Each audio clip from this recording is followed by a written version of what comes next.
समय पहले की बात है बच्चों। एक प्यारे से गांव में एक बूढ़े दादाजी रहते थे जिनका नाम था गेप्टो। वह लकड़ी के सुंदर सुंदर खिलौने बनाते थे। एक दिन उन्होंने लकड़ी के एक टुकड़े को तराशकर एक बहुत ही सुंदर कठपुतली बनाई, बिल्कुल इस तरह की।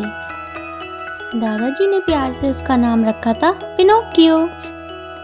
गेप्टो दादाजी बिल्कुल अकेले थे, इसलिए उन्होंने रात को सोते समय तारे को देखकर एक विश मांगी। काश ये लकड़ी का पिनोकियो सचमुच का एक असली लड़का बन जाता। और जानते हो क्या हुआ बच्चों? रात के अंधेरे में आसमान से एक चमकती हुई नीली परी आई। उसने अपनी जादुई छड़ी घुमाई और इस लकड़ी के पिनोकियो में जान डाल दी। परी ने पिनोकियो से कहा, पिनोकियो, अगर तुम हमेशा सच बोलोगे, बहुत अच्छे बनोगे और दूसरों की मदद करोगे तो एक दिन तुम सचमुच से असली इंसान बन जाओगे। सुबह जब गेप्टो दादाजी उठे तो पिनोकियो को चलता फिरता देखकर उनकी खुशी का ठिकाना नहीं रहा। उन्होंने प्यार से पिनोकियो को गले लगा लिया और अगले ही दिन उसे पढ़ने के लिए स्कूल भेज दिया। लेकिन बच्चों, पिनोकियो तो बहुत नटखट था। स्कूल जाते समय रास्ते में उसे कुछ चालाक जानवर मिले। उन्होंने उसे बहका दिया। पिनोकियो स्कूल जाने के बजाय सर्कस देखने चला गया और वही मुसीबत में फंस गया। जब नीली परी ने आकर उससे पूछा, पिनोकियो तुम स्कूल क्यों नहीं गए?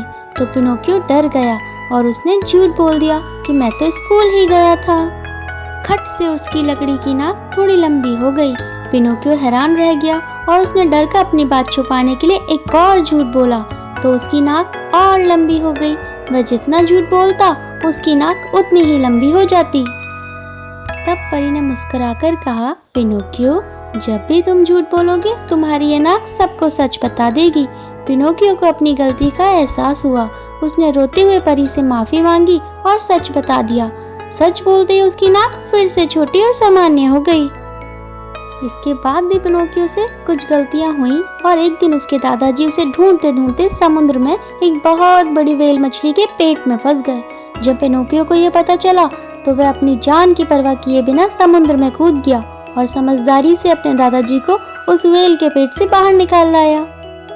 पिनोकियो की यह बहादुरी और उसके माता पिता के लिए प्यार देखकर नीली परी बहुत खुश हुई। उसने कहा, पिनोकियो, तुमने साबित कर दिया कि तुम्हारा दिल बहुत अच्छा है।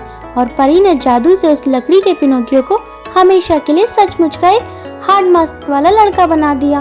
गेप्टो दादाजी को उनका बेटा मिल गया और सब खुशी खुशी रहने लगे। तो बच्चों, आपको इस कहानी से क्या सीख मिलती है? इस कहानी से हमें सीख मिलती है कि हमें कभी झूठ नहीं बोलना चाहिए, क्योंकि झूठ बोलने से भले ही हमारी नाक लंबी हो या ना हो, लेकिन हमारा भरोसा जरूर टूट जाता है।